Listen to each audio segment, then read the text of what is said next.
So dear students, today we'll be discussing yesterday's chemistry NEET paper. बहुत आसान सा paper आया था, कॉन्सेप्चुअल बेस्ड पेपर आया था। और इसमें देखिए जो हम टेस्ट बुकलेट कर रहे हैं उसका कोड है N3। क्वेश्चन 1 से लेकर क्वेश्चन 50 तक फिजिक्स पोर्शन को बिलोंग करता, 51 से लेकर फिर 100 केमिस्ट्री को, 100 से 150 बॉटनी और 150 से 200 जो है जोलॉजी का होता है। देखिए फर्स्ट क्वेश्चन जो हमारे पास आया है question number 51, that's number of tetrahedral and octahedral voids in hexagonal primitive unit cell are। देखिए hexagonal primitive unit cell में number of closest sphere जो होता है that's equal to number of closest spheres is equal to 6। और याद रखिए solid state में आपने पढ़ा होगा नंबर ऑफ टेट्राहीड्रल वॉइड जो होता है, tetrahedral voids that is equal to twice the number of closest spheres. क्योंकि हमारे पास closest spheres in hexagonal primitive unit cell that is equal to 6, so it will be 2 multiplied by 6 that will be 12।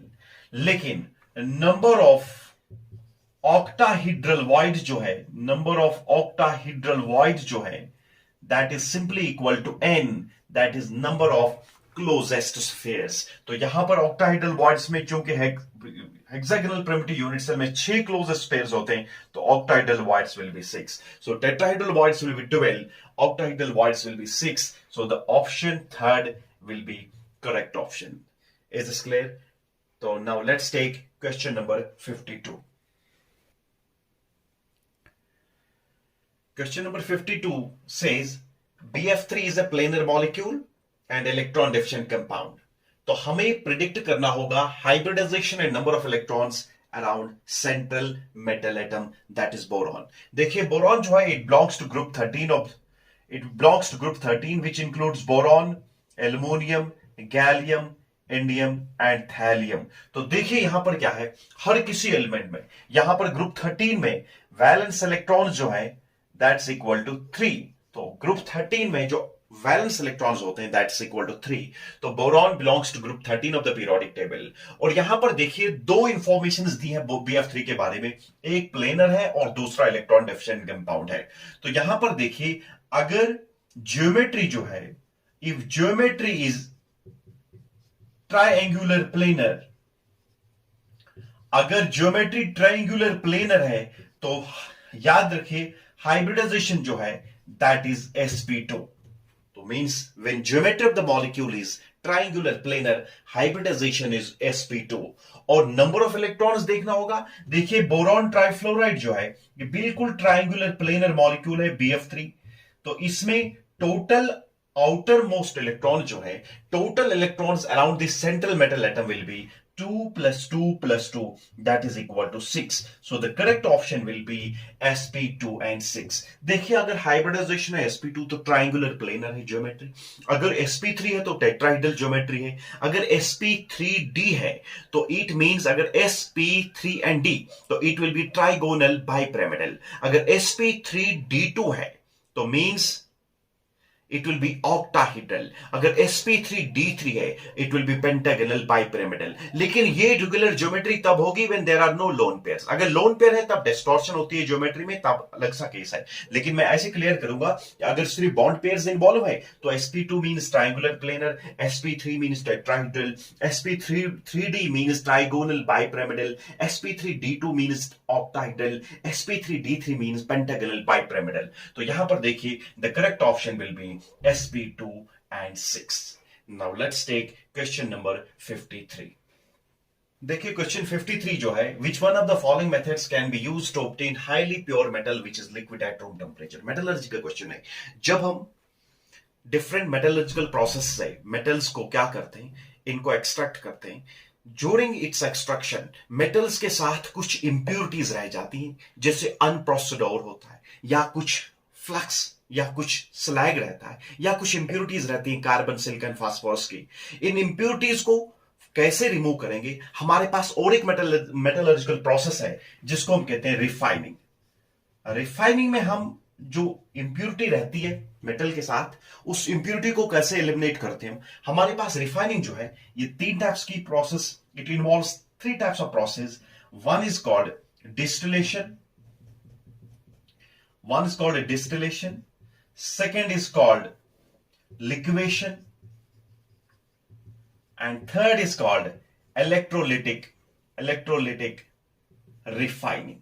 देखिए यहां पर first method जो है distillation, यहां पर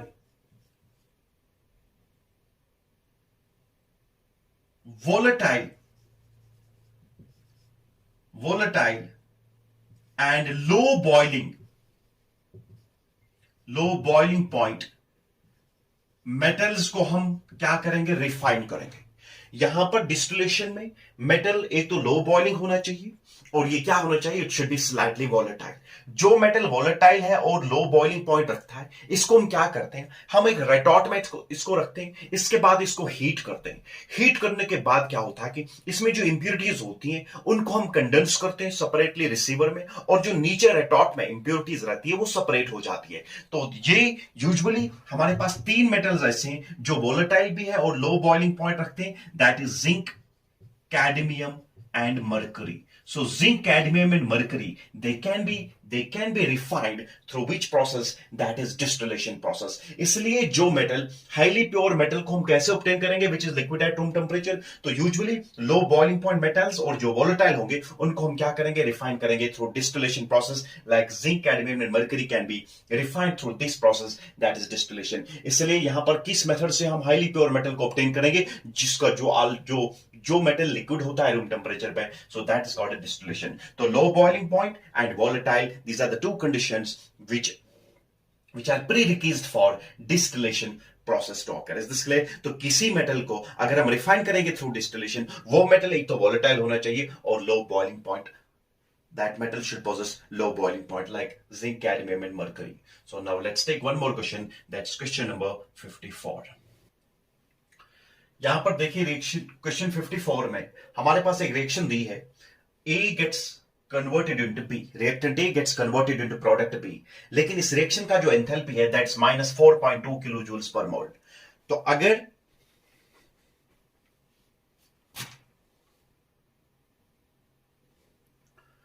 So our question 54 says, for a reaction A gives B, reactant A gets converted into B। हमारे पास reactant A है, it gets converted into product B। लेकिन इस रिएक्शन का जो एंथैल्पी ऑफ रिएक्शन है दैट्स -4.2 किलो जूल्स पर मोल। अगर enthalpy of reaction negative है तो आप फॉर ग्रांटेड लेंगे reaction is exothermic. Exothermic reaction में हमेशा प्रोडक्ट की एनर्जी कम होती है then that of the reactants. Endothermic reaction में प्रोडक्ट्स की एनर्जी ज्यादा होती है as that of the reactants. तो यहां देखिए, चूंकि हमारे पास एंथैल्पी ऑफ रिएक्शन है, यहां पर प्रोडक्ट्स की एनर्जी कम होगी than that of the reactants, इसलिए प्रोडक्ट माइनस रिएक्टेंट नेगेटिव आ जाएगा।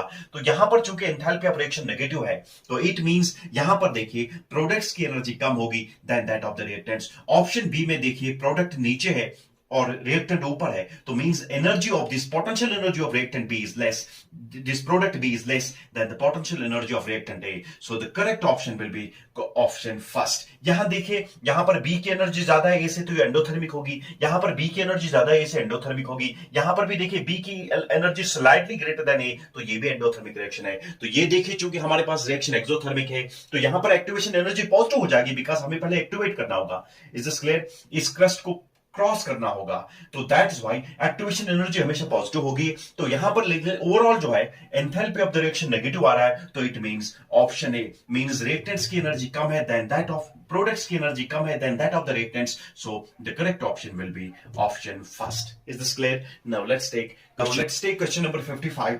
देखिए, noble gases are named because of their inertness towards reactivity. I didn't find incorrect statement. देखिए, नोबल गैसेस जो है they are chemically inert. Previously इनको inert gases कहा जाता था, लेकिन जब हमने देखा कि कुछ नोबल गैस लाइक ज़ीनॉन वो रिएक्ट कर रहा है, तो हमने नोमेनक्लेचर को चेंज किया from inert to Nobel.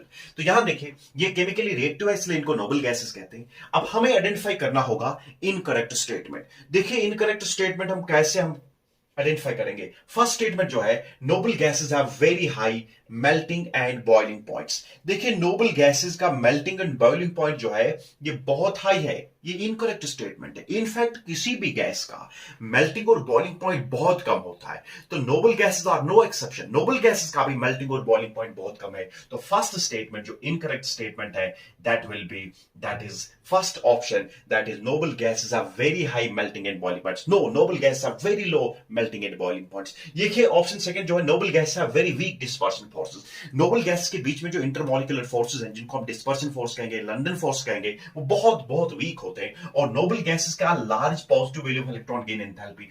Noble gases में से इलेक्ट्रॉन को बाहर निकालना बहुत बहुत ज्यादा एनर्जी रिक्वायर करता है। It requires lot of energy, so that's why they are characterised by highest electron gain enthalpies in the period. तो देखिए, तो यहां पर देखिए क्वेश्चन 4, ऑप्शन 4 है noble gas are sparingly soluble in water। Noble gases जो है they are in fact almost insoluble in water. तो इसलिए इनकरेक्ट स्टेटमेंट जो है that is statement first. Is this clear? Now let's take question number 56. Question number 56 says the structure of beryllium chloride in solid state and vapor phase are। देखिए beryllium chloride जो है, beryllium chloride जब हम BeCl2 की बात करेंगे, BeCl2 beryllium chloride जो है, it is polymeric in vapour phase. It's polymeric यानी चेन फॉर्म में होता है in vapour phase, in solid phase. अगर आप बेरिलियम क्लोराइड की बात करेंगे, अगर एनहाइड्रस बेरिलियम क्लोराइड की बात करेंगे, सॉलिड फेज में ये पॉलीमेरिक यानी चेन लाइक होता है, लाइक दिस बेरिलियम क्लोराइड। ये बिल्कुल beryllium chloride is like this in the chain form, polymeric chain form like this in the solid phase. But यहां पर देखिए in vapour phase, so in vapour phase BeCl2 जो है it occurs as monomer and dimer. ये monomer में भी पाया जाता है और डाइमर में भी पाया जाता है, लेकिन किसमें? वेपर फेज में। तो मोनोमर कैसे होता है? बिल्कुल लीनियर मॉलिक्यूल है लाइक दिस बेरिलियम क्लोराइड, लेकिन ये डाइमर भी पाया जाता है वेपर फेज में। ये डाइमर में भी एग्जिस्ट करता है लाइक दिस बेरिलियम क्लोराइड। ये देखिए बेरिलियम क्लोराइड जो है वेपर फेज में it exist as a dimer like this. यहां पर देखिए ये बिल्कुल डाइमर एग्जिस्ट कर रहा है, लेकिन वेपर फेज में, सॉलिड फेज में ये पॉलीमेरिक चेन फॉर्म में होता है, लेकिन वेपर फेज में ये मोनोमर भी एग्जिस्ट करता है, mixture of monomer and dimer में एग्जिस्ट करता है। ये देखिए मोनोमर है बेरिलियम क्लोराइड, यहां पर देखिए ये डाइमर एग्जिस्ट कर रहा है, और यहां पर देखिए सो the correct option will B chain and dimer respectively. So option 4 is the correct option. Is this clear? Now let's take question number 57. So question 57 says हमारे पास दो स्टेटमेंट्स दिए हैं, statement first and statement second. हमें बताना होगा क्या दोनों statement ठीक है, एक गलत है दूसरा ठीक है, या दूसरा गलत है फर्स्ट ठीक है। ऐसा देखिए, ये ऑप्शन 4 दिए हैं। स्टेटमेंट फर्स्ट है, हमारे पास एसिडिक स्ट्रंग दी है, HF is very very weak acid as compare to HCl, HCl is weak acidic as compare to HBr, HBr is weak acidic as compare to HI। तो मींस सबसे ज्यादा स्ट्रॉन्ग एसिड HI होगा, और वीक एसिड जो होगा, weakest acid होगा, that's called HF। Strongest acid and weakest acid will be HF। ये स्टेटमेंट सेकंड इसका रीजन बताता है। ये कहता है कि as the size of elements, जो ही हम ग्रुप 17 में या किसी भी ग्रुप में डाउन द ग्रुप जाएंगे, तो जब हम ग्रुप 17 में डाउन द ग्रुप जाएंगे, फ्लोरीन, क्लोरीन, ब्रोमीन, आयोडीन, हम देखते हैं size of the atom will increase. जो ही साइज इंक्रीज हो जाएगा, तो means bond strength will decrease and hence acidic strength will increase. तो एसिडिक स्ट्रेंथ जो है, देखिए एसिडिक स्ट्रेंथ जो है, दैट इज एसिडिक स्ट्रेंथ जो भी है, एसिडिक स्ट्रेंथ जो है that is inversely proportional to bond strength. अगर बॉन्ड स्ट्रेंथ ज्यादा है तो मींस एसिडिक स्ट्रेंथ कम है, तो अगर बॉन्ड स्ट्रेंथ कम है तो एसिडिक स्ट्रेंथ ज्यादा है। तो बॉन्ड स्ट्रेंथ सबसे कम HI में है, तो दैट इज व्हाई ये ज्यादा एसिडिक होगा। इसलिए दोनों स्टेटमेंट्स, स्टेटमेंट फर्स्ट जो है ये भी करेक्ट है, और इसका रीजन स्टेटमेंट सेकंड ये भी करेक्ट है। सो दिस स्टेटमेंट जो है, statement first and statement second both are true. इसलिए हमारे पास ये जो ऑप्शन है, that is first and second and false, first is correct, second is false, Incorrect and false. That's option 4. That is both first and second are true. Statement first and statement second जो है they are true. जिस bond की strength ज्यादा होगी उस bond में acidic strength कम होगा. सबसे वीक बॉन्ड HI है, तो HI अगर वीक बॉन्ड है ये जल्दी जल्दी डिसोसिएट होता है HI प्लस आई नेगेटिव, H पॉजिटिव प्लस आई नेगेटिव, तो ये स्ट्रॉन्ग एसिडिक होगा. तो मीन जिस बॉन्ड की स्ट्रेंथ कम है उस बॉन्ड की एसिडिक स्ट्रेंथ, तो मीन्स वो कंपाउंड ज्यादा स्ट्रॉन्ग एसिड, उसकी एसिडिक स्ट्रेंथ ज्यादा होगी. Is this clear? Now let's take question number. So question 58 is which polymer is prepared by addition polymerization. तो देखिए हमारे पास एडिशन पॉलीमराइजेशन, दो टाइप्स की पॉलीमराइजेशन हैं. एक होता है एडिशन पॉलीमराइजेशन, और दूसरा होता है कंडेंसेशन पॉलीमराइजेशन. एडिशन पॉलीमराइजेशन में होता है repeated addition of monomer units having multiple bond.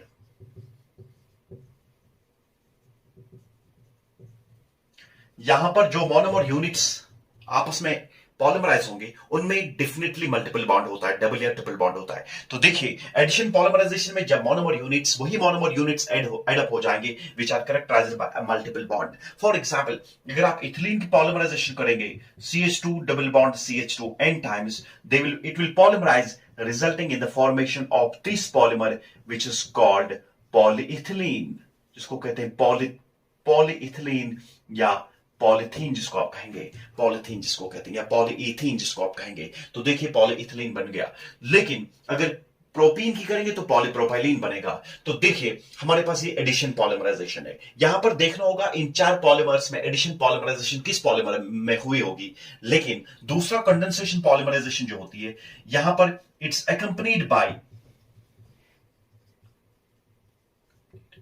with the elimination of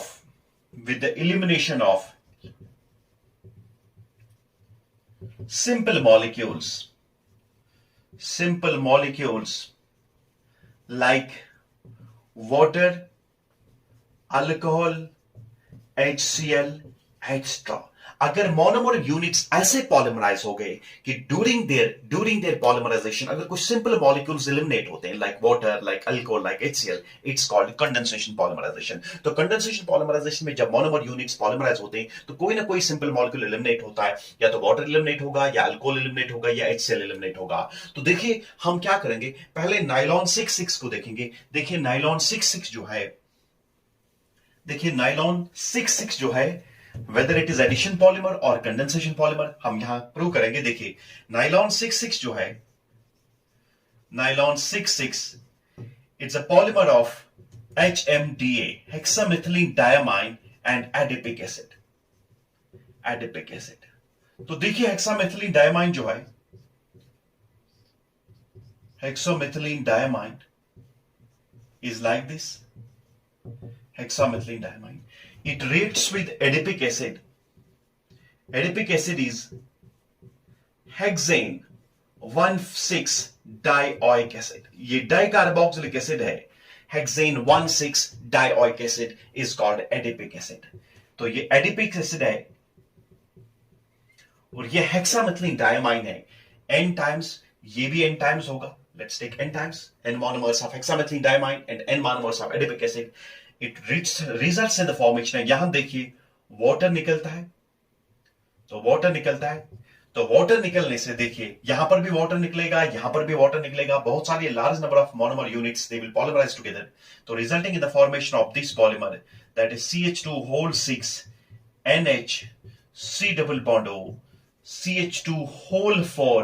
यहां पर देखिए C double bond O, यहां पर और एक यूनिट होगा, और यहां पर देखिए NH इसके साथ और एक यूनिट होगा, तो it will B n times. So nylon 66 यहां देखिए वाटर मॉलिक्यूल एलिमिनेट हो गया. जहां पर भी एलिमिनेशन होगा सिंपल मॉलिक्यूल्स का, like water, like alcohol, like HCl, it's called condensation polymerisation. तो यहां पर देखिए नाइलॉन 66 ये एडिशन पॉलीमराइजेशन नहीं है, ये कंडेंसेशन पॉलीमराइजेशन है. तो इसको क्या करेंगे, ये nylon 66 is not the option. Now let's take one more option that's called novolac. देखिए नोवोलैक जो है it's a polymer of phenol and formaldehyde. Novolac जो है हम इसको यूज करते हैं पेंट्स में, used in paints. It's a polymer of phenol and formaldehyde, जिसको आप कहते हैं मिथेनॉल. तो देखिए फिनॉल जो है, इट रिएक्ट्स विद फॉर्मल्डिहाइड. ये एसिड कैटालाइज्ड रिएक्शन भी हो सकती है या बेस कैटालाइज्ड रिएक्शन भी हो सकती है. It results in the formation of this compound that is hydroxymethylphenol. It's called hydroxymethylphenol. Parahydroxymethylphenol भी बनता है और ऑर्थोहाइड्रोक्सीमीथाइलफिनॉल भी बनता है. तो देखिए it's called hydroxy methyl phenol, दोनों बन सकते हैं, ऑर्थो भी एंड पैरा भी. इसके बाद देखिए ये हाइड्रोक्सीमीथाइल फिनॉल फिनॉल के साथ और रिएक्ट करता है. ये फिनॉल के साथ और रिएक्ट करता है लाइक दिस. हाइड्रोक्सीमीथाइल फिनॉल जो है it reacts further with the phenol. It reacts with phenol. Let's take this N. So it results in the formation of this polymer like this. यहां पर भी वाटर मॉलिक्यूल एलिमिनेट होता है. यहां पर देखिए फिनॉल का H और यहां पर OH निकलता बाहर. यहां से हाइड्रोक्सीमीथाइल फिनॉल आता है, वो इसके साथ और एक बॉन्ड बनाता है. तो it results in the formation of OH. और यहां पर देखिए बीच में CH2 है और यहां पर देखिए और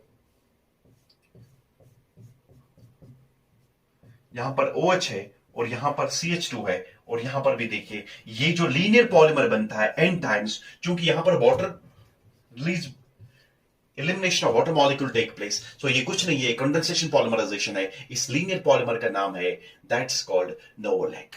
अगर इस नोवोलैक को हम फर्दर क्या करेंगे, दिस फॉर्मल्डिहाइड और डालेंगे इसमें, तो इसमें क्रॉस लिंकेज डेवलप होती है, क्रॉस लिंकिंग पॉलीमर बनता है जिसको कहते हैं बैकिलाइट. तो याद रखिए, तो ये नोवोलैक जो है ये भी कंडेंसेशन पॉलीमराइजेशन है. तो it arises due to condensation polymerisation. लेकिन जब हम डेक्रॉन की बात करेंगे, जिस डेक्रॉन का दूसरा नाम है टेरिलीन, तो देखिए डेक्रॉन अगर हम देखेंगे, डेक्रॉन इसका नाम है टेरिलीन. ये डेक्रॉन जो है it's a polymer of terephthalic acid.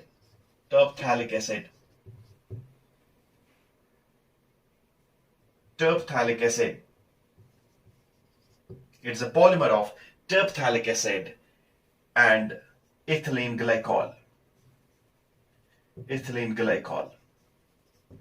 ये terpthalic acid जो है, it is benzene 1,4-dioic acid like this. It's a dicarboxylic acid. Benzene 1,4-dicarboxylic acid is called terpthalic acid. Commonly it's known as terpthalic acid. इसके बाद ये react करता है हमारे ethylene glycol के साथ, that is CH2OH. इसके हम N मॉलिक्यूल्स देंगे, इसके N मॉलिक्यूल्स देंगे. यहां देखिए ये वाटर मॉलिक्यूल बाहर निकलता है और जब वाटर मॉलिक्यूल एलिमिनेट होगा तो मींस कंडेंसेशन पॉलीमराइजेशन हो जाएगी. तो यहां पर देखिए ये जो पॉलीमर बनता है, this polymer is called a Dacron like this. It's O CH2O whole N. तो यहां पर भी देखिए C डबल बॉन्ड O और यहां पर देखिए ये होल N कहलाएगा. तो यहां पर ये जो पॉलीमर बनता है, ये पॉलीमर, इस पॉलीमर का नाम है डेक्रॉन. तो Dacron is not the correct option. ये भी condensation polymerisation through it arises due to condensation polymerization. लेकिन जब हम टेफ्लॉन की बात करेंगे तो अब जो ऑप्शन होगा, the correct option will be Teflon. Teflon जो है इसको कहते हैं पॉलीटेट्राफ्लोरोइथिलीन. टेफ्लॉन जो है it's a polymer of CF2 double bond CF2 that is tetrafluoroethylene.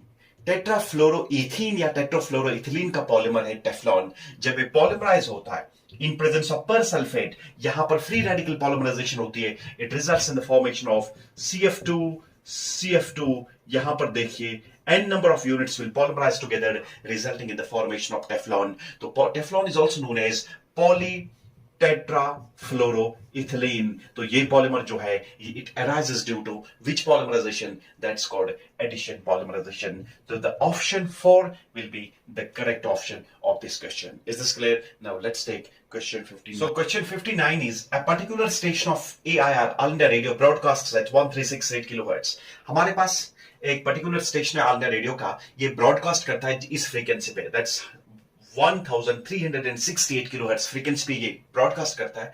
हमें बताना होगा ये जो ट्रांसमीटर ईएमआर इमिट करता है, इलेक्ट्रोमैग्नेटिक रेडिएशन इमिट करता है, बताइए उस इलेक्ट्रोमैग्नेटिक रेडिएशन की दिस वेवलेंथ क्या होगी। और यहां दिया है speed of light is 3 × 10⁸ metre per second. बहुत आसान सा क्वेश्चन है। सोल्यूशन देखिए, आपको पता है न्यू जो होता है फ्रीक्वेंसी होती है that is C by lambda, तो हमें लैम्डा निकालना होगा। Lambda is equal to C divided by nu. C जो है that is 3 × 10⁸ metre per second, और ये देखिए फ्रीक्वेंसी जो है that is 1368 kilo hertz, means 10⁻³ hertz means second inverse. Second inverse is also known as hertz. तो second inverse and second inverse cancel out, तो metre में आ जाएगा। जब हम क्या करेंगे, सो इट विल बी 3 × 10⁵, 3 और 3 यहां चले गए, और it will be divided by 1368, so it will be nearly equal to 219.3 metres. जब हम इसको सॉल्व करेंगे, बहुत आसान सॉल्व करना है, तो it will come out to B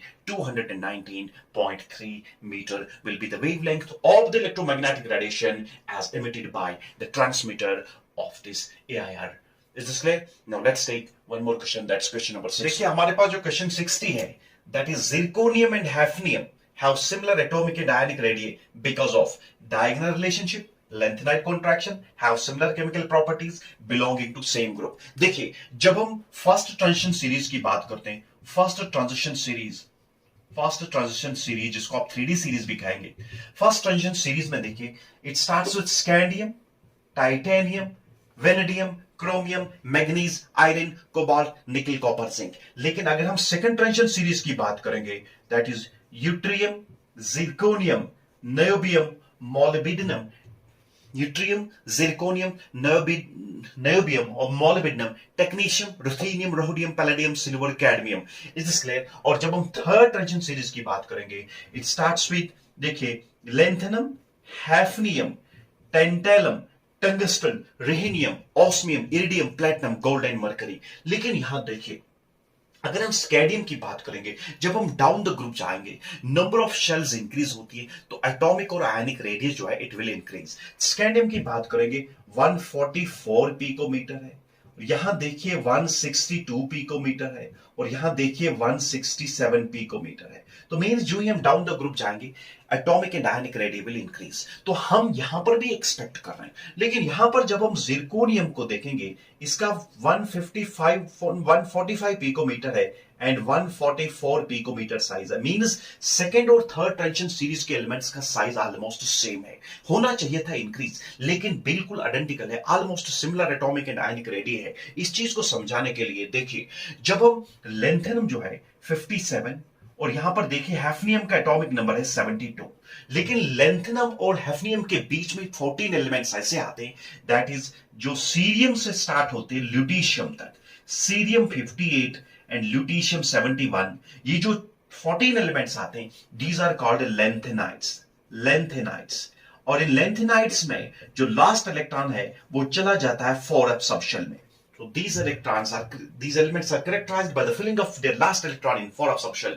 They are called lanthanides. They start with lanthanum and hence are called lanthanides. ये 14 elements जो है इन्हें lanthanides कहेंगे। Means lanthanum और hafnium के बीच में 14 lanthanides आते हैं जिनको हम कहते हैं lanthanide elements.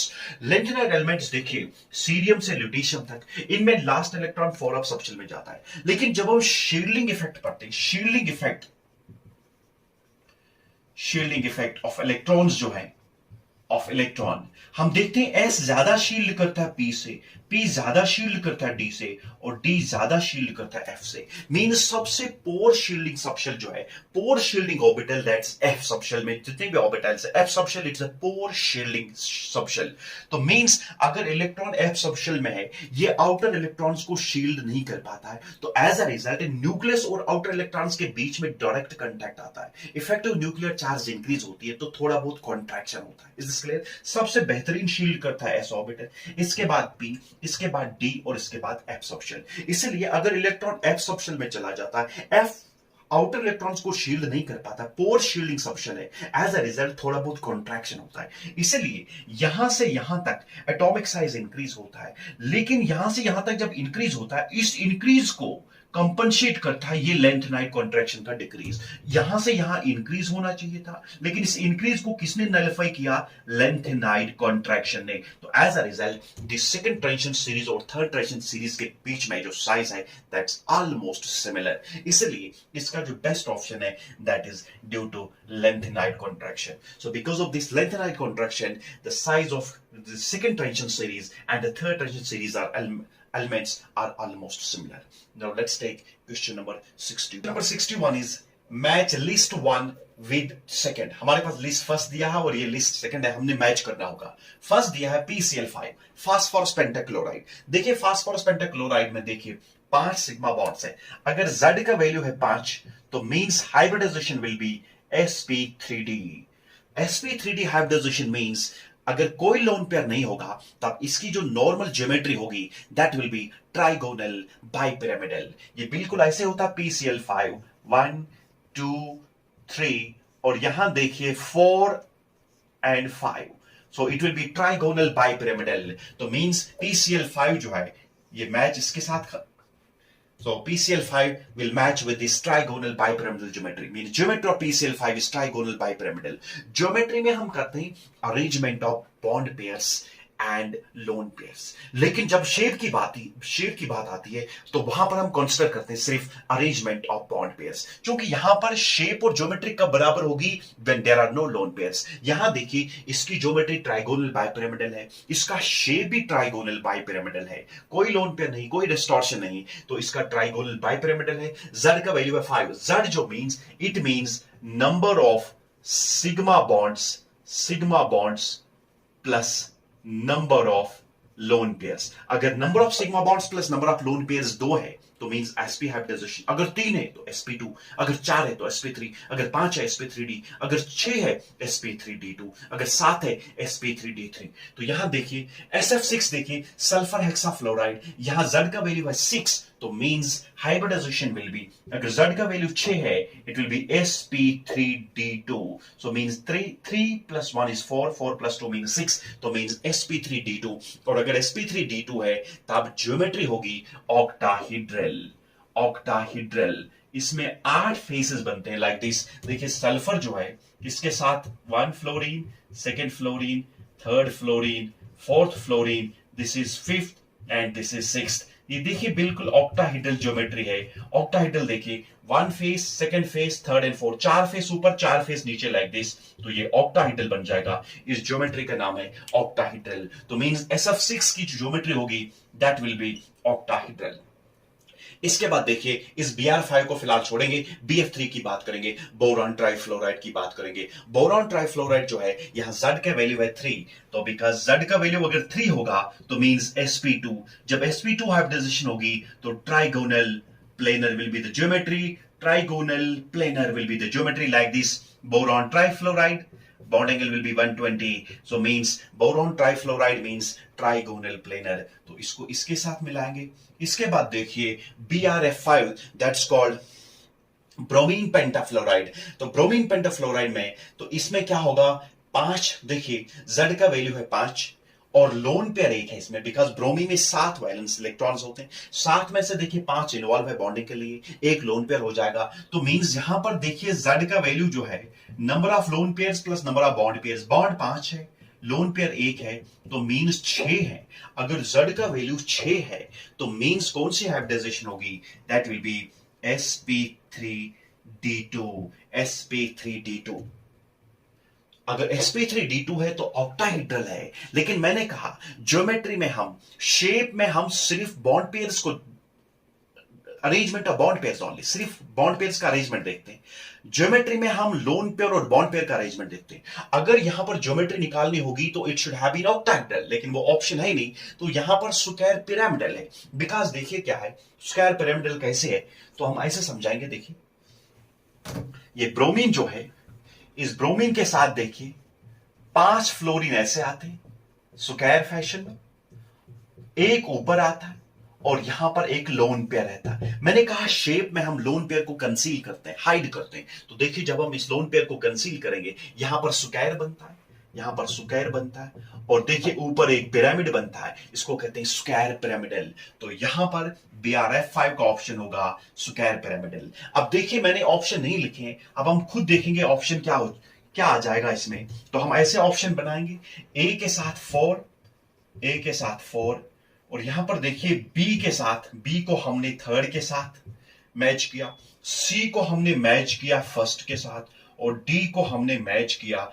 That D it has been matched with option second here. So means यहां पर जो ऑप्शन ये होगा, तो probably शायद option 4 was the correct option of this question number 61, लेकिन बुकलेट कोड N3 पे। तो देखिए, so यहां पर देखिए क्वेश्चन नंबर 61 है इस बुकलेट कोड में, कहीं तो किसी और बुकलेट कोड में ये डिफरेंट क्वेश्चन नंबर होगा। तो यहां पर क्वेश्चन नंबर 61 का ऑप्शन 4 है, लेकिन बुकलेट N3 में। Is this clear? Now let's take one more question, that's question number 62.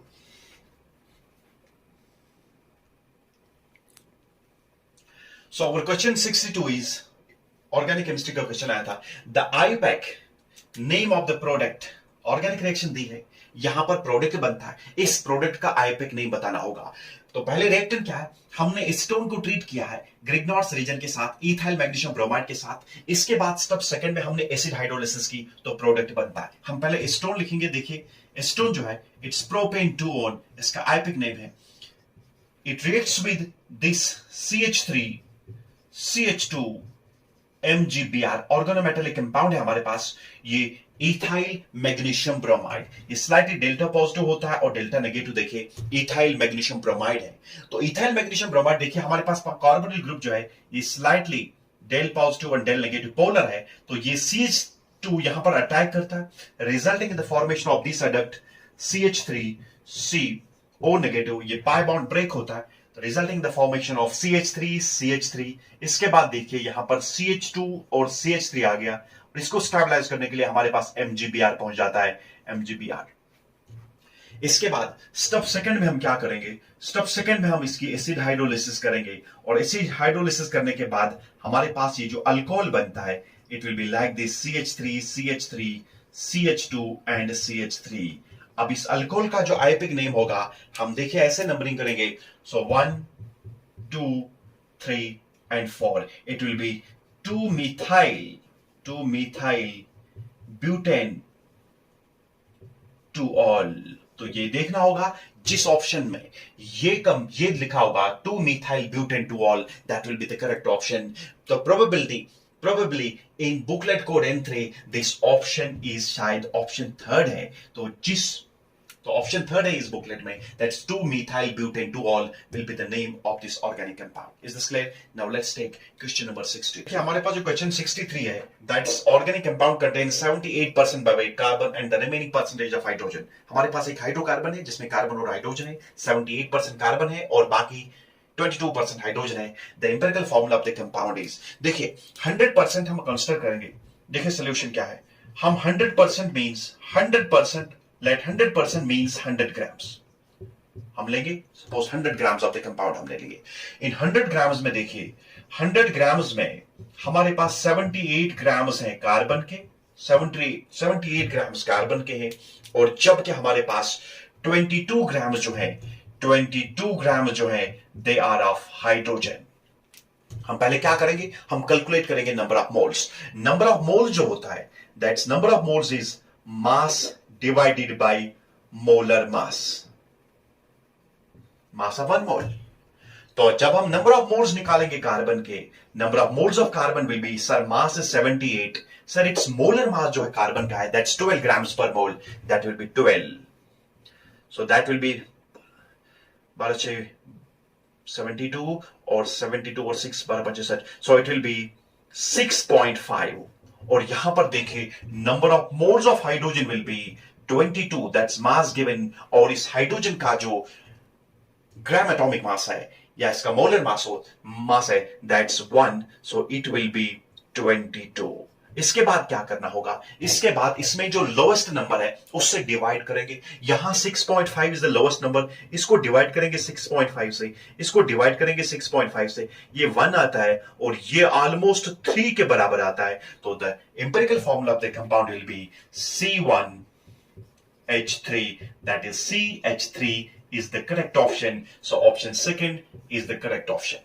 Now let's take question number 64. Our question 64 is pKb of dimethylamine and pK of acetic acids are 3.27 and 4.77 respectively. The pH of the dimethyl ammonium acetate solution is.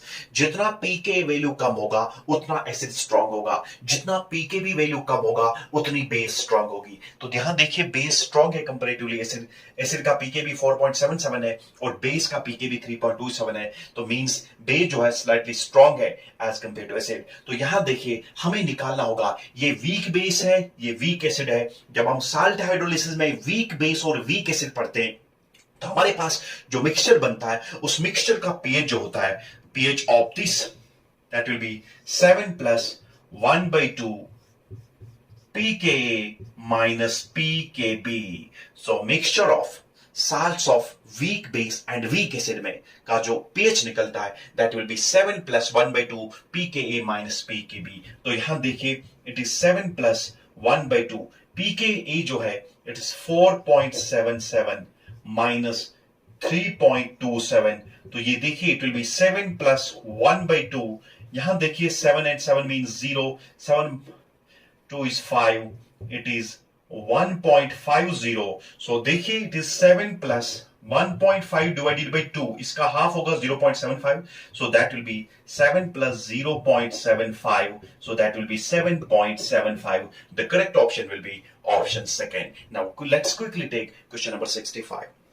So our question 65 is surface chemistry का question है, colloidal systems में देखिए the Tyndall effect is exerted by, Tyndall effect means scattering of light by colloidal particles is known as Tyndall effect. तो देखिए हमारे पास एक होता है ट्रू सोल्यूशन, हमारे पास एक होता है ट्रू सोल्यूशन, ट्रू सॉल्यूशंस, दूसरा होता है कोलाइड्स और तीसरा होता है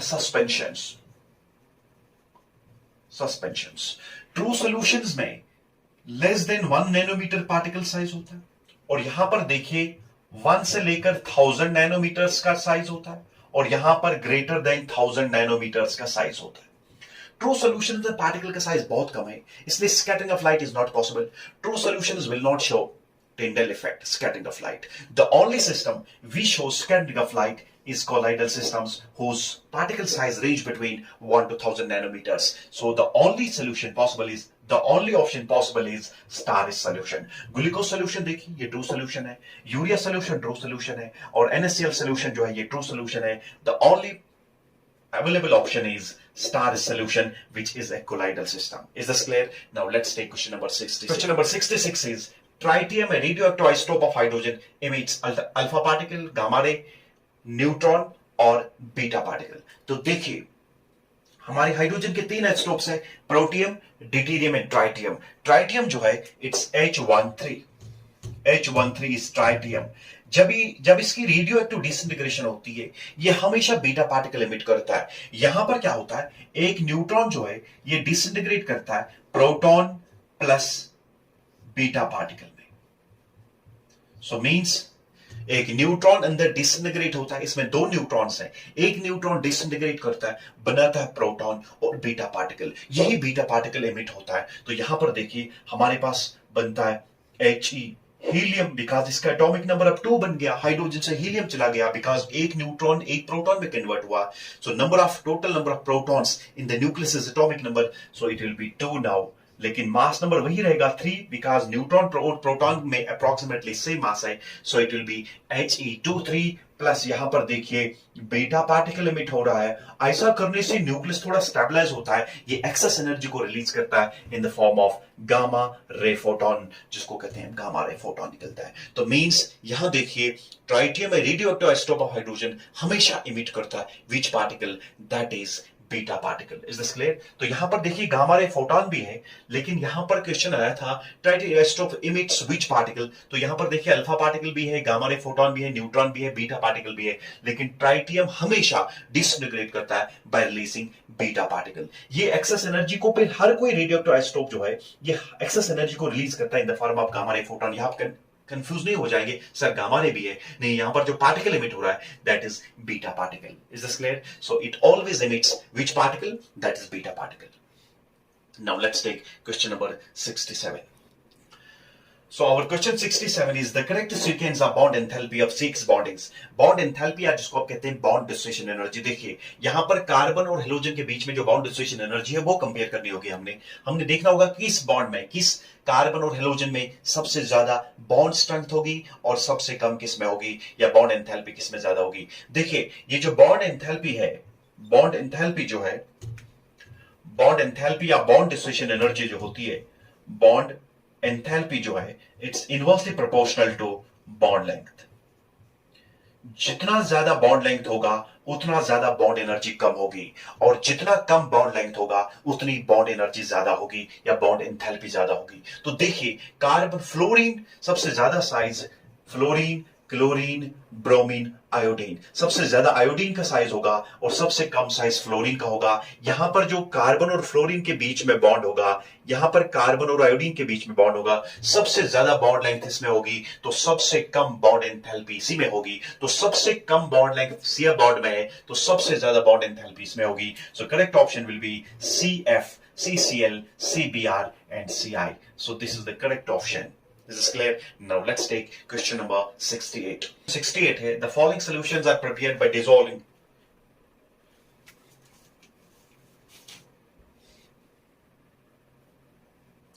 देखिए हमारे पास जो क्वेश्चन 68 है, the following solutions are prepared by dissolving 10 gram of glucose in 250 ml of water, 10 gram of urea in 250 ml of water and 10 gram of sucrose in 250 ml of water। तीन solutions हमने prepare की। पहले में हमने 10 gram glucose डाल दिया 250 ml water में, और यहां पर जो सॉल्यूशन का ऑस्मोटिक प्रेशर है दैट इज P1, और यहां पर 10 ग्राम यूरिया हमने 250 ml वाटर में डाल दिया, ऑस्मोटिक प्रेशर है P2, और 10 ग्राम सक्रोज हमने किस में डाल दिया 250 ml वाटर में और ऑस्मोटिक प्रेशर है P3। तो हमने डिक्रीजिंग ऑर्डर बताना होगा ऑस्मोटिक प्रेशर का। देखिए कॉलिगेटिव प्रॉपर्टी से हम क्या करते हैं, नॉन वोलेटाइल सॉल्यूट का मॉलिक्यूलर मास निकाल सकते हैं। Is this clear? Non volatile solute का मॉलिक्यूलर मास हम कॉलिगेटिव प्रॉपर्टी से निकालते हैं। नॉर्मली हम यूजुअली नॉन वोलेटाइल सॉल्यूट का निकालते हैं। Is this clear? Which does not associate और डिसोसिएट इन द सॉल्यूशन। लेकिन इसके बाद अगर इसकी मॉडिफिकेशन करेंगे तो हमें वाट हाउस फैक्टर इंट्रोड्यूस करना होगा। तो यहां पर देखिए हमने देखा होगा कॉलिगेटिव प्रॉपर्टी जो होती है सॉल्यूशंस में, हमने देखा colligative property is inversely proportional to the molecular mass of the non volatile solute. Non volatile solute के मॉलिक्यूलर मास इनवर्सली प्रोपोर्शनल है। कॉलिगेटिव प्रॉपर्टी और मॉलिक्यूलर मास के बीच में इनवर्स रिलेशनशिप है। जिस सॉल्यूट का मॉलिक्यूलर मास ज्यादा होगा उसकी कॉलिगेटिव प्रॉपर्टी कम होगी। Osmotic pressure is a colligative property. यहां देखिए हमारे पास ग्लूकोज जो है, ग्लूकोज का जो मॉलिक्यूलर मास है, ये मोलर मास है that is 180 grams per mole, molar mass जिसको आप कहेंगे। लेकिन यहां देखिए यूरिया जो है, यूरिया का जो मोलर मास है दैट इज 60 ग्राम्स पर मोल, और जब हम सक्रोज की बात करेंगे दैट इज 342 ग्राम्स पर मोल। सबसे ज्यादा देखिए, सबसे ज्यादा मोलर मास सक्रोज का है। अगर सक्रोज का मोलर मास ज्यादा है तो मींस जिसका मोलर मास ज्यादा होगा उसकी कॉलिगेटिव प्रॉपर्टी कम होगी। सबसे लीस्ट ऑस्मोटिक प्रेशर किसका होगा? P3 का, P3 का। Is this clear? सबसे लीस्ट किसका होगा? P3 का। इसके बाद सबसे ज्यादा यूरिया का होगा। तो means P2 will be greater than P1 will be greater than P3 because इसका सबसे कम मोलर मास है तो कॉलिगेटिव प्रॉपर्टी इसकी सबसे ज्यादा होगी। तो means P2, that's osmotic pressure of this urea solution, P2 will be more than osmotic pressure of glucose, which will be more than osmotic pressure of sucrose. So the correct option is P2, P1, P3. So that is this correct option, question number 4. This option 4 is the correct option. Is this clear? Now let's quickly take question number 69. So our question 69 is identify the organic compound that will react with Hinsberg's reagent to give a solid which dissolves in alkali. देखिए हमारे पास जब हम amines को differentiate करते हैं, primary secondary tertiary amines को, हम उनको रिएक्ट करते हैं हिंसबर्ग्स रीजन के साथ। Hinsberg's reagent is benzene sulfonyl chloride. देखिए हिंसबर्ग रीजन जो है, हिंसबर्ग्स रीजन जो है it is benzene sulfonyl chloride like this. It is nothing but benzene sulfonyl chloride, SO2Cl. Benzene sulfonyl chloride का नाम है Hinsberg's reagent. It is benzene sulfonyl chloride. देखिए benzene sulfonyl chloride का नाम है हिंसबर्ग्स रीजेंट. तो अब नाउअडेज हम यूज करते हैं paratoluene benzene sulfonyl chloride. Is this clear? लेकिन बेंजीन सल्फोनाइल क्लोराइड जो है हिंसबर्ग्स रीजेंट जो है ये रिएक्ट करता है हमारे प्राइमरी अमाइन के साथ, ये रिएक्ट करता है हमारे सेकेंडरी अमाइन के साथ, और ये टर्शियरी अमाइन के साथ रिएक्ट नहीं करता है. लेकिन फिर प्राइमरी और सेकेंडरी को कैसे डिफरेंशिएट करता है देखिए समझाएंगे. देखिए ये बेंजीन सल्फोनाइल क्लोराइड जो है, बेंजीन सल्फोनाइल क्लोराइड जो है हम ऐसे लिखेंगे, बेंजीन सल्फोनाइल क्लोराइड जो है ये रिएक्ट करता है हमारे प्राइमरी अमाइन के साथ. Let it be RNH2. RNH2 is the primary amine. यहां HCl निकलता है और देखिए हमारे पास जो कंपाउंड बनता है that will be like this, NHR. That's called N-alkyl benzene sulfonamide. देखिए नाइट्रोजन के साथ हाइड्रोजन है, ये SO2 ग्रुप जो है ये स्लाइटली इलेक्ट्रॉन विड्रॉइंग ग्रुप है. ये हमारे इस हाइड्रोजन को थोड़ा बहुत एसिडिक बनाता है, इसको पोलराइज करता है, एसिडिक हाइड्रोजन बनाता है. इस हाइड्रोजन जो है ये due two electron withdrawing group हमारा ये हाइड्रोजन जो है ये एसिडिक है. ये हमारे बेस के साथ रिएक्ट करेगा, KOH के साथ रिएक्ट करेगा. KOH is a base. Acid reacts with base resulting in the formation of a salt. तो यहां पर देखिए हमारे पास एक साल्ट बनता है like this, that is SOON negative, K positive और इसके साथ R है. Is this clear? तो identify the compound that will react with Hinsberg's reagent to give a solid which dissolves in alkali. तो ये पहले एक solid बनता है that's called N-alkyl benzene sulfonamide. ये हमारे KOH के साथ रिएक्ट करता है बिकॉज इसमें एसिडिक हाइड्रोजन है तो बनाता है salt.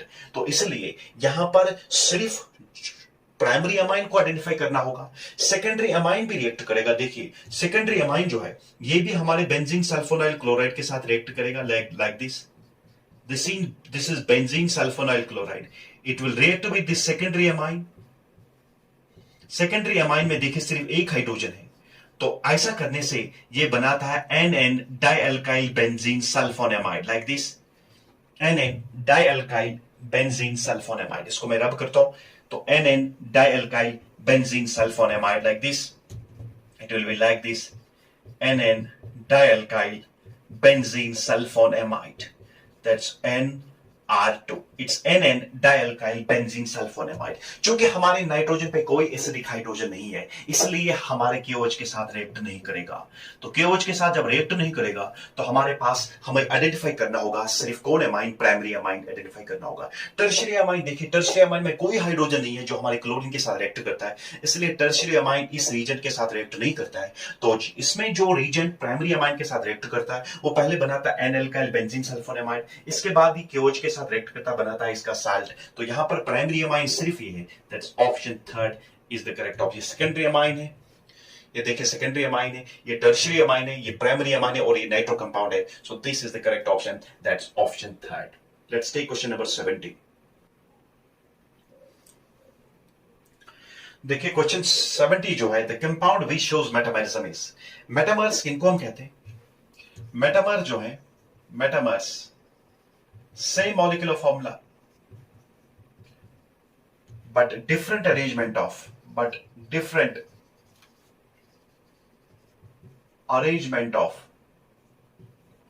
atoms or groups on either side of bridging functional group.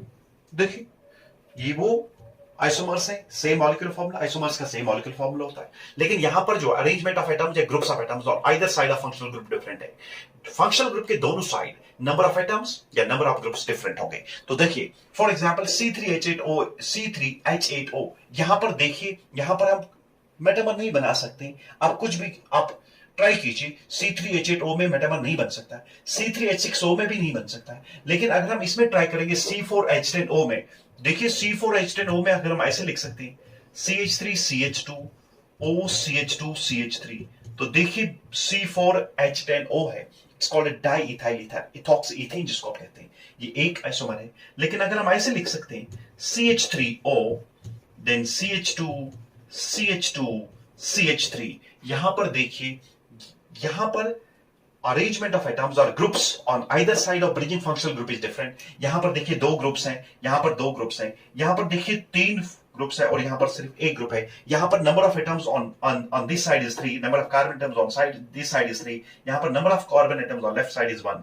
यहां पर नंबर ऑफ कार्बन एटम्स 2 और राइट साइड में भी 2 है। तो मींस these are two metamers of this compound. So the only compound which can show metamerism is this compound, that C4H10O. One is ethoxyethane, second is methoxypropane. Is this clear? So these are the two metamers of this compound C4H10O. Now let's quickly take question number 71. देखिए question 71 जो है chemistry in everyday life से आया है। इसमें statement दो दिए हैं, हमने देखना होगा क्या दोनों स्टेटमेंट ठीक है, स्टेटमेंट फर्स्ट ठीक है, स्टेटमेंट सेकंड गलत है, या दोनों के दोनों स्टेटमेंट गलत है, या दोनों के दोनों स्टेटमेंट ठीक है। ये चार ऑप्शंस दिए हैं। तो देखिए हमारे पास स्टेटमेंट फर्स्ट है, aspirin and paracetamol belong to a class of narcotic analgesics. Statement second है, मॉर्फिन एंड हीरोइन और नॉन नॉरकोटिक एनाल्जेसिक्स। देखिए जब हम पैरास्टामोल की बात करेंगे, पैरास्टामोल जो है it is 4 acetamide phenol, it's like this 4 acetamide phenol, this is paracetamol. और इसके बाद जो हमारे पास एस्पाइरिन है that's called acetyl salicylic acid, acetyl salicylic acid, acetyl salicylic acid, ये एस्पाइरिन है और ये पैरास्टामोल है। दोनों के दोनों पेन रिलीवर है। जो ड्रग पेन को रिलीव करता है उसको कहते हैं analgesics. The class of drugs which relieve pain they are called analgesics.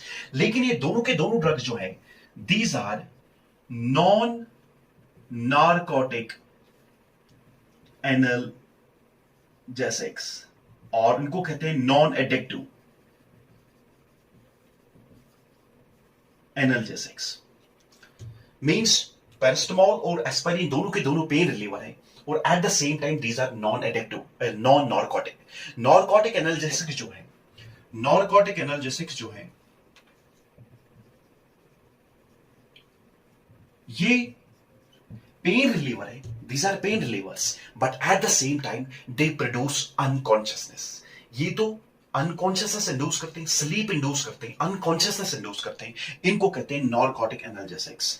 अगर हम मेडिसिनल डोजेज में इनको एडमिनिस्टर करेंगे, मेडिसिनल डोजेज में लेंगे, तब भी ये पेन को रिलीव करते हैं, लेकिन eight the same time they induce sleep and unconsciousness, उनको कहते हैं नॉरकोटिक एनाल्जेसिक्स। तो ये एडिक्टिव एनाल्जेसिक्स है, एडिक्शन होती है इनसे।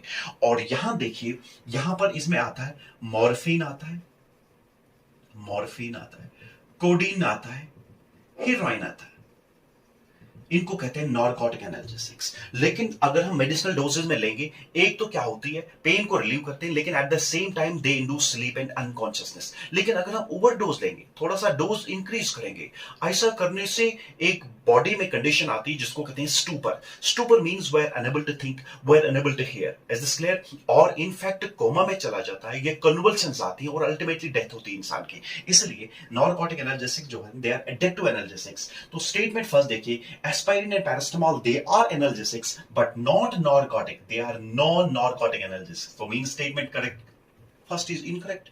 Statement second देखिए, morphine and heroin जो है these are non-narcotic, these are narcotic analgesics, यहां मैंने बताया है। तो ये बिल्कुल रिवर्स है, ये होना चाहिए narcotic, ये होना चाहिए non-narcotic। तो हम कहेंगे both first and second are false. So the statement first is the correct option. Is this clear? Now let's quickly take question number 72.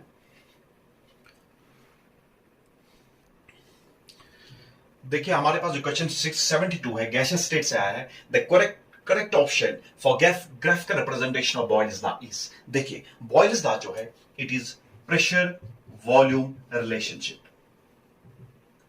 यहां पर हम क्या करेंगे, टेम्परेचर और नंबर ऑफ मोल्स को कांस्टेंट रखेंगे। तो यहां पर प्रेशर और वॉल्यूम के बीच में रिलेशनशिप है, temperature and number of moles या मास ऑफ द गैस को हम कांस्टेंट रखेंगे। तो according to this law volume जो है that's inversely proportional to pressure of the gas. Volume is inversely proportional to the pressure of the gas. तो means जितना ज्यादा प्रेशर होगा वॉल्यूम गैस का उतना कम हो जाएगा। और you can say volume is equal to constant K 1/P. Is this clear? तो मींस दिस कांस्टेंट K जो है it will depend upon temperature. Depend on temperature. More the temperature, more will be the value of K. Less the temperature, less will be the value of K. तो means pressure और volume के बीच में जो relationship हो जाएगा, तो यहां पर जो ग्राफ आ जाएगा that will be hyperbola, लेकिन single branch hyperbola. अगर हम सिर्फ एक definite pressure, एक volume versus pressure हम ग्राफ प्लॉट करेंगे एट अ पर्टिकुलर टेम्परेचर, तो हमारे पास एक सिंगल ब्रांच हाइपरबोला होगा. लेकिन जो ही हम टेम्परेचर को इंक्रीज करेंगे, value of K will increase, तो means higher hyperbola will correspond to this pressure volume relationship at higher temperature. तो यहां पर देखिए, तो हाइपरबोला ऐसे आ जाएगा, प्रेशर वर्सेस वॉल्यूम जो होगा graph it will be like this. लेकिन जो ही हम टेम्परेचर को राइज करेंगे, so the slope of this graph will increase. तो यहां पर देखिए ग्राफिकल रिप्रेजेंटेशन दिया है, लेकिन ये और ये ग्राफ बिल्कुल कांस्टेंट है. So this pressure versus volume ये कांस्टेंट ग्राफ दिखाता है. So this will not be the graphical representation of Boyle. यहां पर देखिए प्रेशर वर्सेस वॉल्यूम ये स्ट्रेट लाइन ग्राफ है. सो दिस तो यहां पर it means volume is directly proportional to pressure. Is this clear? तो ये भी क्या होगा, तो ये भी इनकरेक्ट होगा. लेकिन अब देखिए ऑप्शन थर्ड देखिए, मैंने कहा जो ही हम टेम्परेचर को राइज करेंगे, value of K will rise, तो means higher branch of the hyperbola will correspond to this pressure volume graph in Boyle's law. So this is this clear? Higher graph will correspond to at high temperature, lower hyperbola will correspond to lower temperature. तो K increase होता है, it will depend on temperature. More the K, more will be the value of this.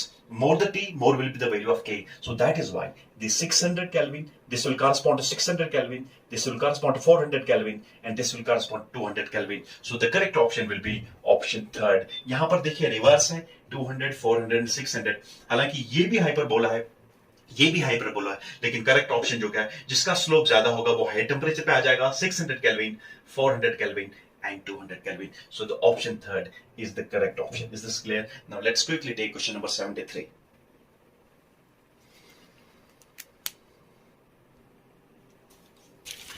Now let's quickly take question number 73.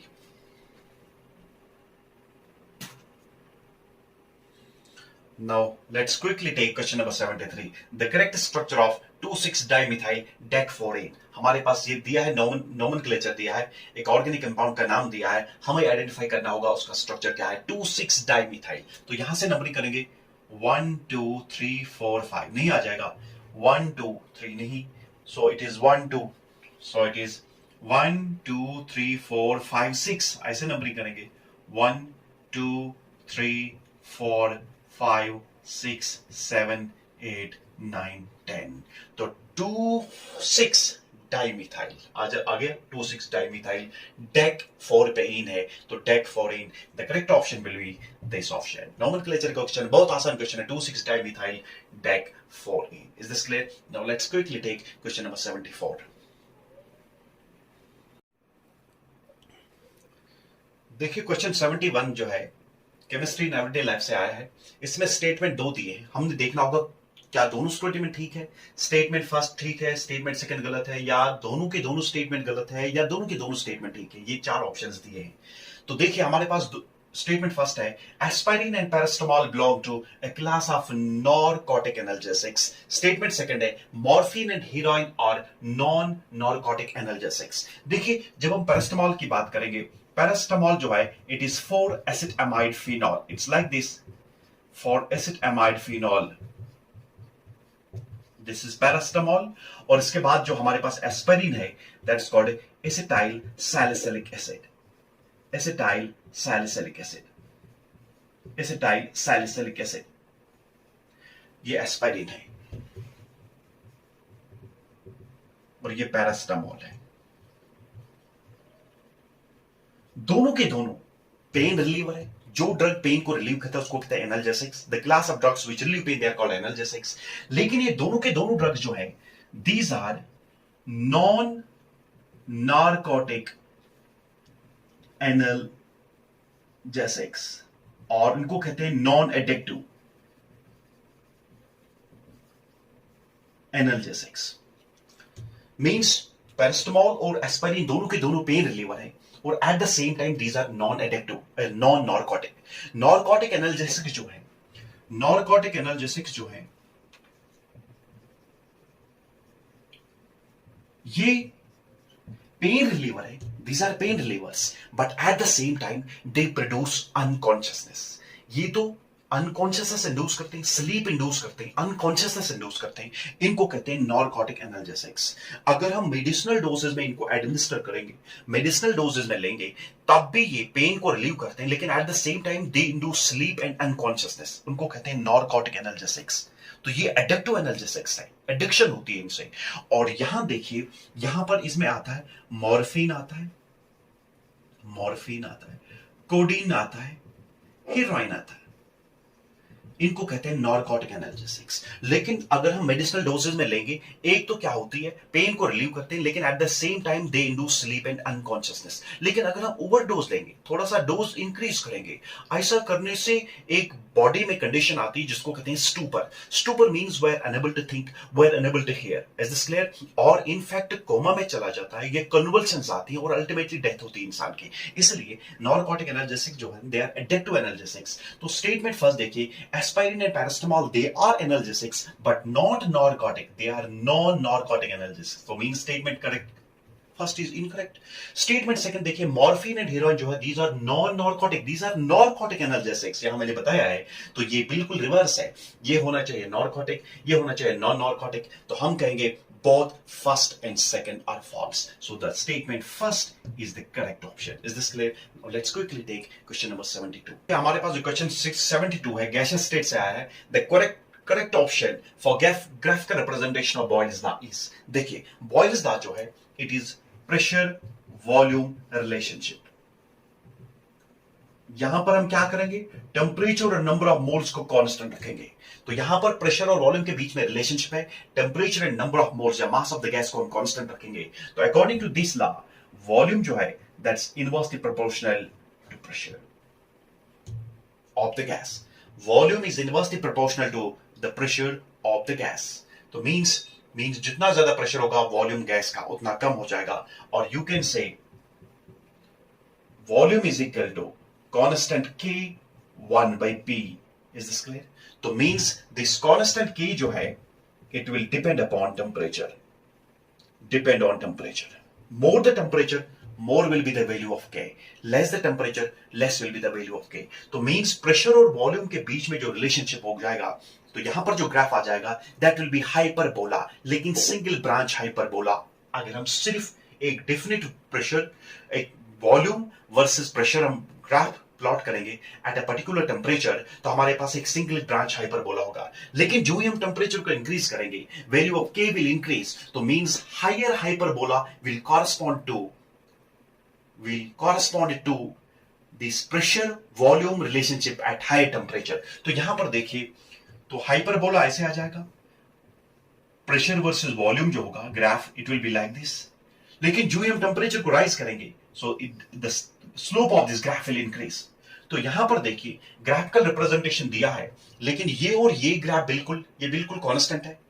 So this pressure versus volume ये constant graph दिखाता है। So this will not be the graphical representation of Boyle's law। यहां पर देखिए pressure versus volume ये straight line graph है। So this तो यहां पर it means volume is directly proportional to pressure. Is this clear? तो ये भी क्या होगा, तो ये भी इनकरेक्ट होगा। लेकिन अब देखिए ऑप्शन थर्ड देखिए, मैंने कहा जो ही हम टेम्परेचर को राइज करेंगे value of K will rise, तो means higher branch of the hyperbola will correspond to this pressure volume graph in Boyle's law। So is this clear? Higher graph will correspond to at high temperature. Lower hyperbola will correspond to lower temperature. तो K increase होता है, it will depend on temperature. More the K, more will be the value of this. More the T, more will be the value of K. So that is why the 600 Kelvin, this will correspond to 600 Kelvin, this will correspond to 400 Kelvin, and this will correspond to 200 Kelvin. So the correct option will be option third. यहाँ पर देखिए reverse है 200, 400, 600। हालांकि ये भी hyperbola है, ये भी हाइपरबोला है, लेकिन करेक्ट ऑप्शन जो क्या है, जिसका स्लोप ज्यादा होगा वो हाई टेम्परेचर पे आ जाएगा, 600 kelvin, 400 kelvin and 200 Kelvin. So the option third is the correct option. Is this clear? Now let's quickly take question number 73. Quickly take question number 73. The correct structure of 2,6-dimethyl decphorane. हमारे पास ये दिया है, nomenclature दिया है, एक organic compound का नाम दिया है, हमें आइडेंटिफाई करना होगा उसका स्ट्रक्चर क्या है. 2,6-डाइमिथाइल. तो यहां से नंबरिंग करेंगे 1 2 3 4 5. नहीं आ जाएगा 1 2 3 नहीं. So it is 1 2. So it is 1 2 3 4 5 6. ऐसे नंबरिंग करेंगे 1 2 3 4 5 6 7 8 9 10. तो 2,6-डाइमिथाइल आ गया. 2,6-डाइमिथाइल डेक्फोरपेइन है, तो dec four ene. The correct option will be this option. Nomenclature question, बहुत आसान क्वेश्चन है. Two six dimethyl dec four ene. Is this clear? Now let's quickly take question number 74.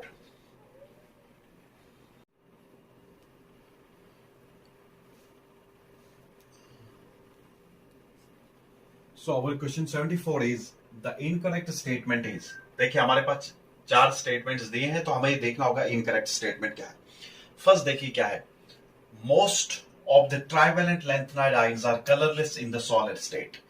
Usually देखिए लेंथेनाइड चाहे tri positive ion aqueous phase में होगा या सॉलिड फेज में होगा, they are mostly coloured. They are mostly colored. Whether you take these ions in the solid phase or in the aqueous phase, most of the Ln3 positive ions are colored. तो first statement ये incorrect है. Most of the trivalent lanthanide ions are colorless in the solid state. So the correct option is option first. अब देखिए statement second जो है, lanthanides are good conductors of heat and electricity. Although इनकी resistivity बहुत ज्यादा है, लेकिन तब भी ये good conductors of heat and electricity है. लेकिन यहाँ देखिए actinide जो है, these are highly reactive metals when finely divided. जब हम इनको पाउडर फॉर्म में लेते हैं तब ये बहुत ज्यादा एक्टिव है, बहुत ज्यादा रिएक्टिव है. और अगर हम एक्टिनाइड कॉन्ट्रैक्शन देखेंगे, it is greater than lanthanide contraction, because actinides में 5f सबशेल फिल होती है और लेंथेनाइड्स में जो है 4f सबशेल फिल होती है. इसका स्क्रीनिंग इफेक्ट जो है, शील्डिंग इफेक्ट बहुत कम है as compare to 4f. That is why actinide contraction जो है ये स्लाइटली ग्रेटर है than the lanthanide contraction. So the option first is the correct option which says that trivalent lanthanide ions are colorless in the solid state. No, they are colored in the solid state as well as in the aqueous phase. Is this clear?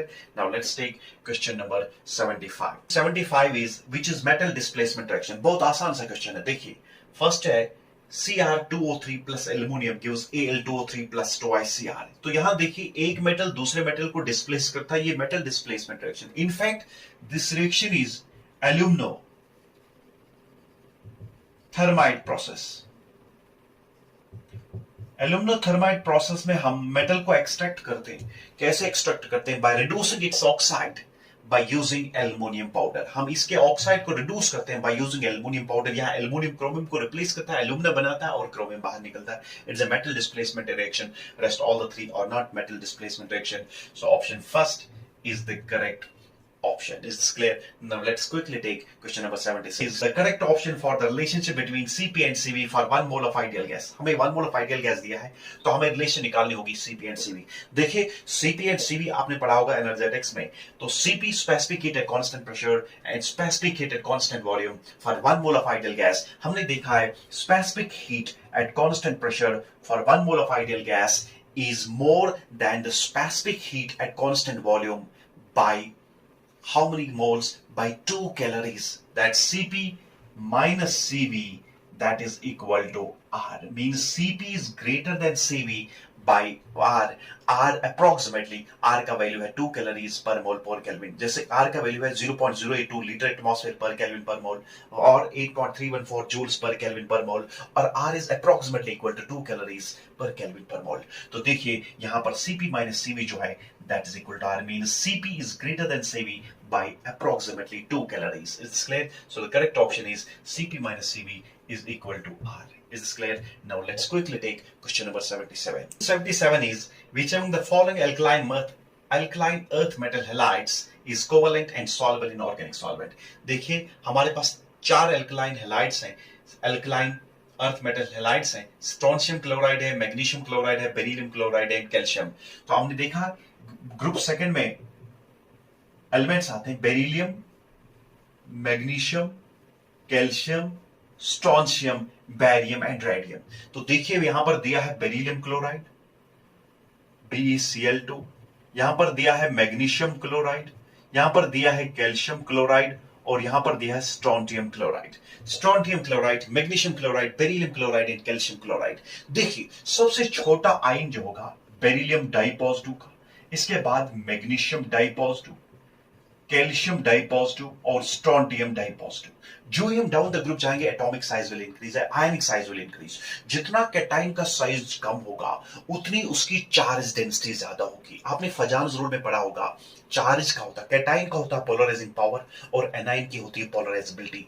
अगर cation का size कम होगा तो charge density जो होती है that is charge per unit volume, या जिसको आप कहते हैं surface charge density, charge per unit area भी कहते हैं, या volume charge density that's called charge per unit volume.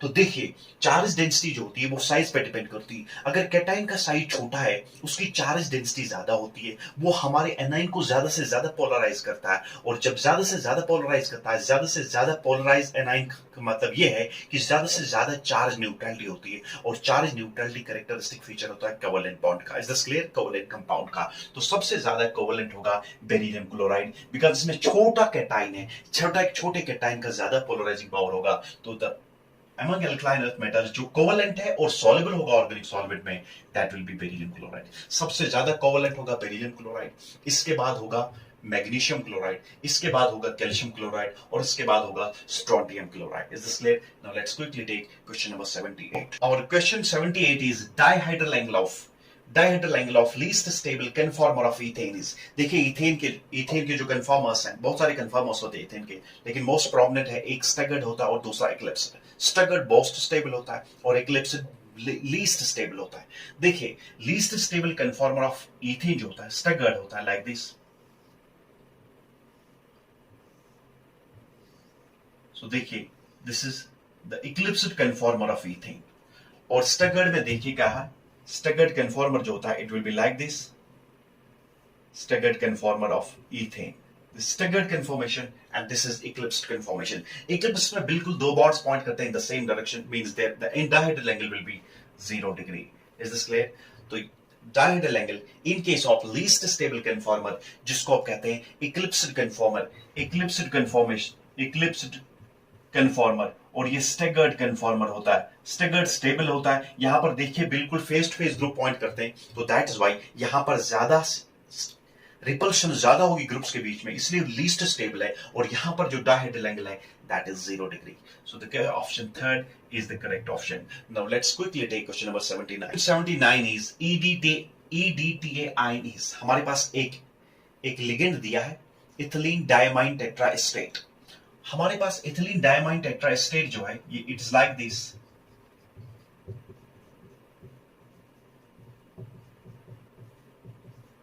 this one state group, second state ion, it is third state ion, and this is fourth state ion। it's like this, यहां पर N है, N के साथ bond बनाता है like this। तो it is ethylene diamine tetra acetate, nitrogen है यहां पर। तो देखिए यहां पर एक डोनर एटम नाइट्रोजन है, दूसरा डोनर एटम नाइट्रोजन है, और तीसरा देखिए डोनर एटम हमारे पास ऑक्सीजन के 2 डोनर एटम, यहां पर 2 मींस ऑक्सीजन 4 डोनर एटम्स, और दो नाइट्रोजन डोनर एटम्स है। टोटल हमारे पास it's a hexadentate ligand, hexadentate with 2 nitrogen and 4 oxygen donor atoms।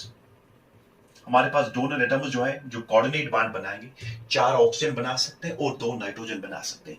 ऐसे लिगेंड को हम कहते हैं फ्लेक्सिडेंटेट लिगेंड भी। फ्लेक्सिडेंटेट लिगेंड मींस ये कभी कभार 4 कोऑर्डिनेट पोजीशंस को यूज करता है, कभी कभार 2 डोनर एटम्स को यूज करता है, कभी 4 डोनर एटम्स को यूज, कभी 6 डोनर एटम्स को यूज कर सकता है। ऐसे लिगेंड को हम कहते हैं फ्लेक्सिडेंटेट ligand.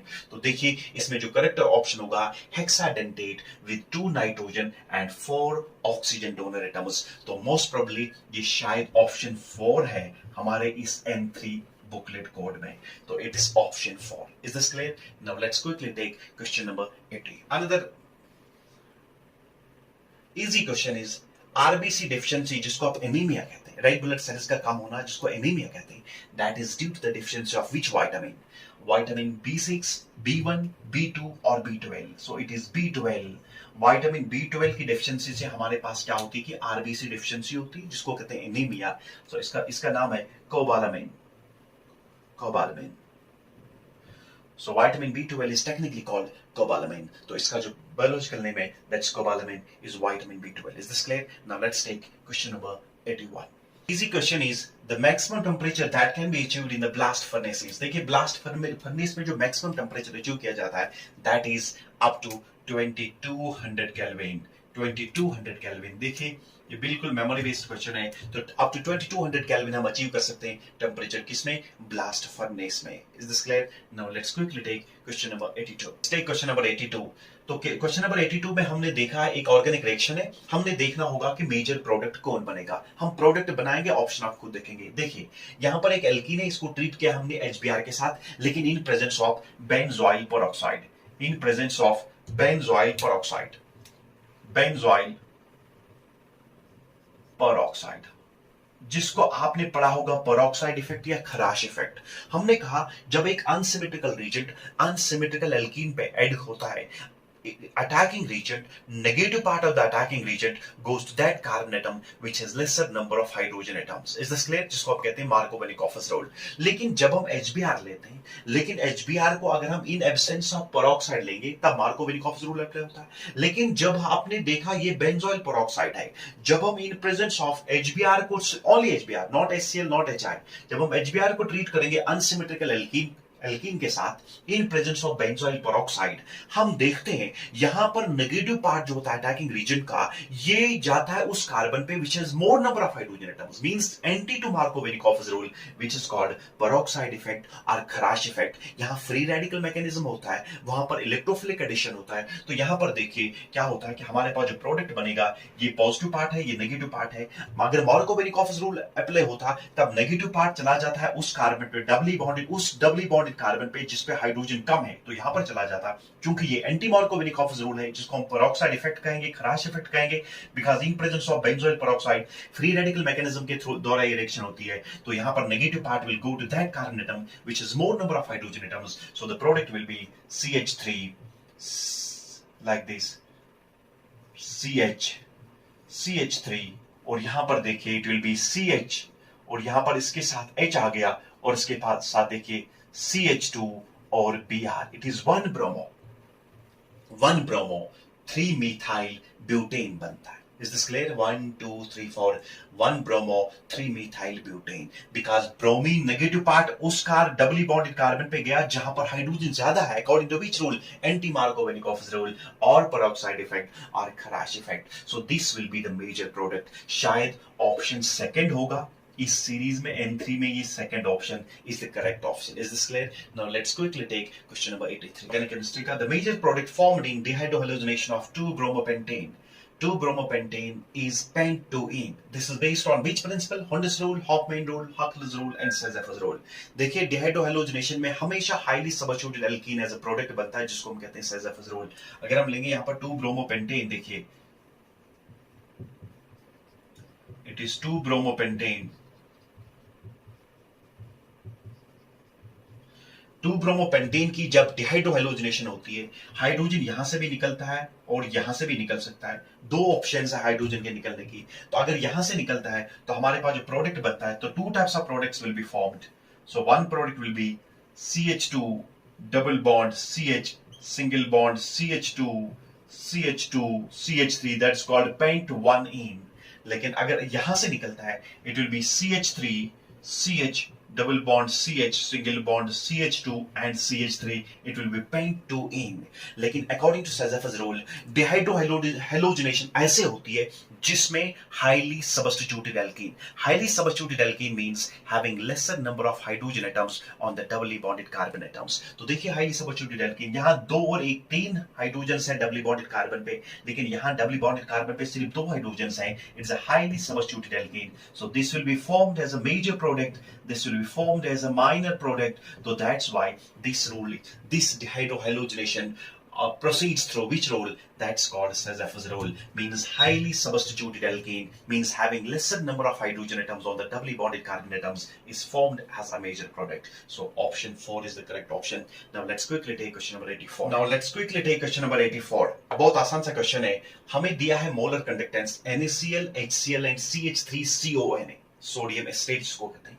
Sodium chloride and HCl की molar conductance at infinite dilution दी है, दैट इज 126.45. ये स्ट्रॉन्ग इलेक्ट्रोलाइट्स हैं. Is this clear? इनकी मोलर कंडक्टेंस दी है. NaCl की है 126.45, HCl की 426.15 और CH3CONA की 91.0 साइमन सेंटीमीटर स्क्वायर पर मोल.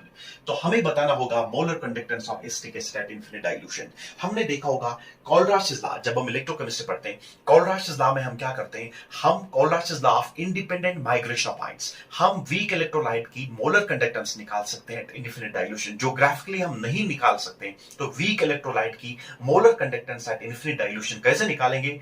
तो देखिए, इसके लिए हम क्या करेंगे, आपको पता है हमें निकालना है CH3COH. इन वैल्यूज को ऐसे अरेंज करना है कि हमें मोलर कंडक्टेंस निकलनी चाहिए किसकी? एसिटिक एसिड की. देखिए, अगर हम लिखेंगे मोलर कंडक्टेंस ऑफ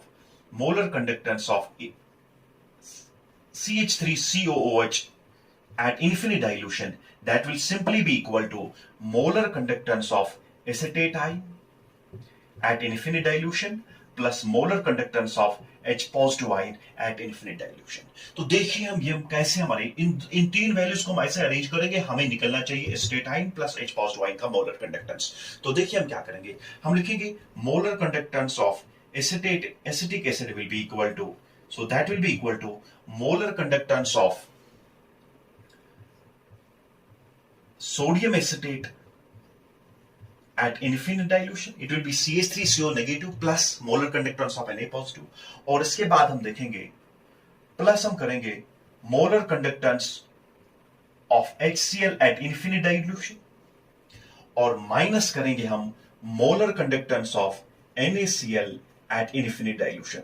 देखिए n और n कैंसिल आउट हो जाएगा, इसका माइनस Cl और प्लस Cl कैंसिल आउट हो जाएगा, यहां पर बच जाएगा CH3CO negative and H positive. तो यहां देखिए ये तीन दिए हैं because they are all strong electrolytes. CH3CONA का जो हमारे पास मोलर कंडक्टेंस है इनफिनिट डाइल्यूशन जो है that is 91.0 siemens centimetre square mole inverse. और इसके बाद देखिए HCl का जो है दैट इज प्लस 426.15 और माइनस करना होगा 126.45.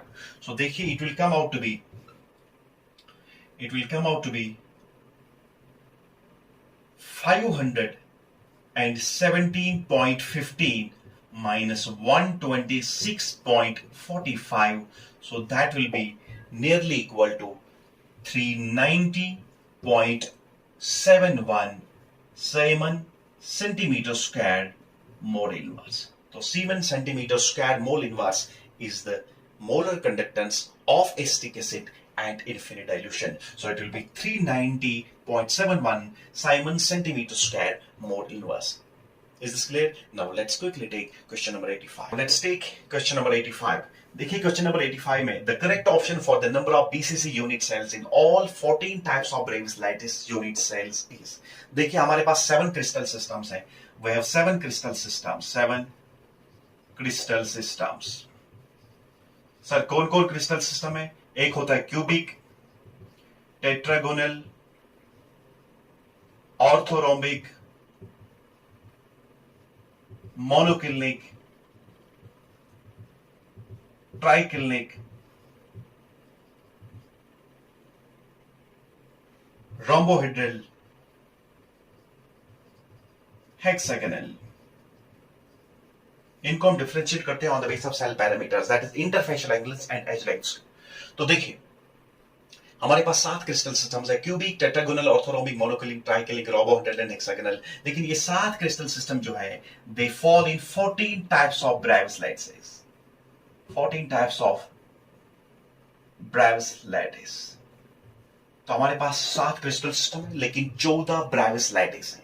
तो देखिए अगर हम क्यूबिक की बात करेंगे, क्यूबिक में हमारे पास 3 प्रिमिटिव यूनिट सेल्स होती हैं. 3 primitive unit cells, 1 body centred unit cell and one face-centered unit cell. Is this clear?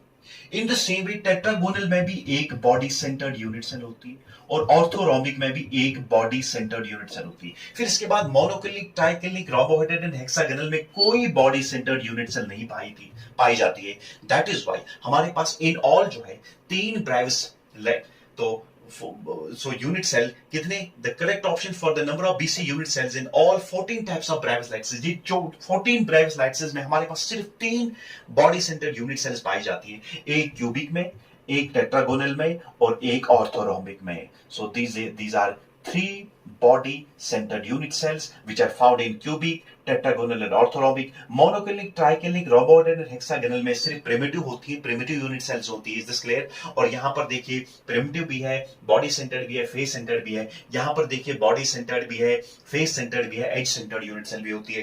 Is this clear? तो बाकी इन चार क्रिस्टल सिस्टम्स, 5 क्रिस्टल सिस्टम्स में 4 मोनोक्लिनिक, ट्राइक्लिनिक, रोबोहेड्रल, हेक्सागोनल में बॉडी सेंटर्ड यूनिट सेल नहीं पाई जाती है. सो the correct option will be option 3rd, that is 3 types of body centered unit cells among the 14 Brevis lattices पाई जाती है. Is this clear? तो let's now section B जो है from 86 to 100 वो हम next वीडियो में अपलोड करेंगे. Thank you very much.